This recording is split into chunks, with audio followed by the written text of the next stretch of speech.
गुंडे पालेंगे वो, लोगों के बीच 10 साल तक नहीं जाएंगे वो, लोगों से बदतमीजी करेंगे वो, लोगों को गाली देंगे वो, सबके साथ गुंडागर्दी करेंगे वो, सबको बोलेंगे 2019 के बाद देख लूंगा। ये तो उन्हें बताना पड़ेगा कितने विकास की राजनीति कर रहे हैं वो जिस तरह से कर रहे हैं वो गलत है। हम भाजपा के कार्यकर्ता हैं, हम कास्ट की राजनीति नहीं करते, सर्व समाज की राजनीति करते हैं। ये शब्द हैं बीजेपी के फायर ब्रांड नेता पूर्व विधायक संगीत सोम के। हाल ही में पश्चिम उत्तर प्रदेश की मुजफ्फरनगर सीट किन्हीं कारणों को लेकर चर्चा में आ गई और ये उत्तर प्रदेश की सबसे हॉट सीट में से एक बन गई।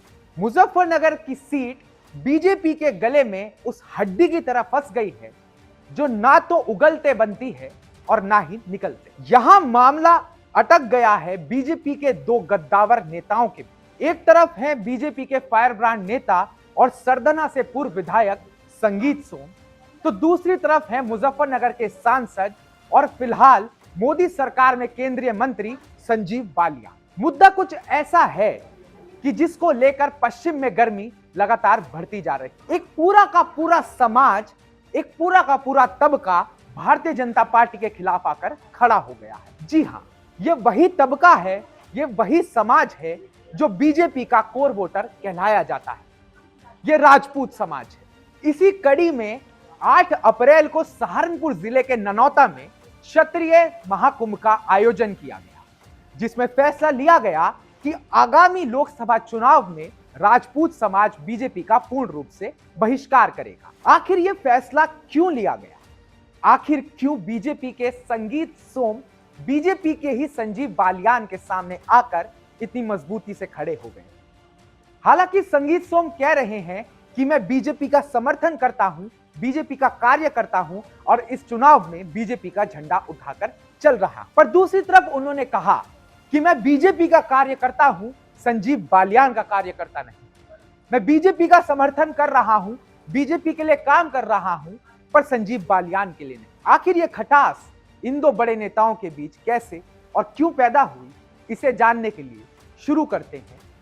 सूत्रों के हवाले से माने तो बात शुरू होती है एक डॉक्टर को लेकर। एक डॉक्टर को लेके ये पूरा मसला कहीं ना कहीं शुरू होता है। डॉक्टर के ट्रांसफर को लेकर विधायक जी और मंत्री दोनों एक दूसरे के सामने आकर खड़े हो जाते हैं। एक को डॉक्टर का ट्रांसफर कराना है तो एक को डॉक्टर का ट्रांसफर रुकवाना है। पहला मुद्दा तो ये रहा।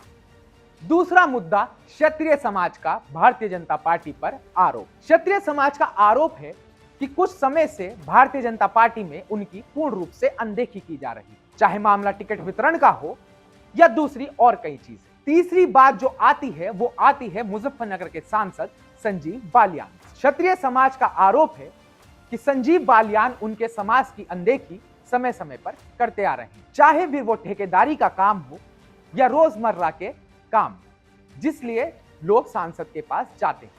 ना तो संजीव बालियान उनके गांव में आकर दस्तक देते हैं, 10 साल तक गायब रहते हैं और फिर चुनावी समय पर उनके सामने प्रकट हो जाते हैं। हाल ही में संजीव बालियान के काफिले पर सोम 24 में हमला भी किया गया था, वह भी इसी कड़ी का एक हिस्सा माना जा रहा है।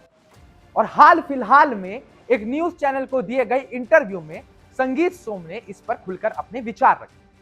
उन्होंने पूर्ण रूप से संजीव बालियान का विरोध किया और कहा कि संजीव बालियान सही रूप से जनता की सेवा नहीं कर रहे। जनता संजीव बालियान को पूर्ण रूप से नकार रही है, पर मैं भारतीय जनता पार्टी का कार्य करता हूं और मुझे भारतीय जनता पार्टी की आला कमान की बात माननी पड़ेगी, इसलिए मैं चुनाव प्रचार कर रहा हूं। इस सब के बाद क्षत्रिय समाज के मान मनोबल के लिए मुख्यमंत्री उत्तर प्रदेश योगी आदित्यनाथ भी पश्चिम उत्तर प्रदेश पहुंचे और इसी कड़ी में देश के रक्षा मंत्री राजनाथ सिंह भी क्षत्रिय समाज के मान मनोबल के लिए कल सहारनपुर पहुंचे। क्षत्रिय समाज के मान मनोबल की जो कार्रवाई बीजेपी कर रही है, क्या वो कार्रवाई कामयाब हो पाएगी? क्या क्षत्रिय समाज वापस बीजेपी के साथ जाकर जुड़ेगा? क्या संगीत सोम और संजीव बालियान के बीच जो मतभेद चल रहे हैं वो आगामी लोकसभा चुनाव से पहले सुलझ जाएंगे या फिर आगामी लोकसभा चुनाव में बीजेपी को इस गुस्से का नुकसान उठाना पड़ेगा? ये तो आने वाला वक्त ही बताएगा। पर फिलहाल कहानी इतनी सी है कि राजपूत नाराज हैं, बीजेपी के अपने नेताओं के बीच संघर्ष चल रहा है और ऐसे में कहीं मुजफ्फरनगर की लोकसभा सीट फंसती नजर आ रही है। हालांकि मुख्यमंत्री योगी आदित्यनाथ का कहना है कि यह हमारा समाज है और हमने अपने समाज से बात कर ली। हमारा समाज मान चुका है और पूर्ण रूप से भारतीय जनता पार्टी के साथ, पर जमीनी हकीकत इससे कुछ अतर दिखाई देती है। समाज आज भी सड़कों पर है और बीजेपी का विरोध कर रहा है। समाज अपनी हिस्सेदारी मांग रहा है, समाज टिकट मांग रहा है। तो देखना दिलचस्प होगा कि 19 अप्रैल की वोटिंग में कितने वोट संजीव बालियान को पड़ते हैं और कितने संजीव बालियान से छिटकते हैं। मैं Utkarsh Pratap Singh, news watch India के लिए, धन्यवाद।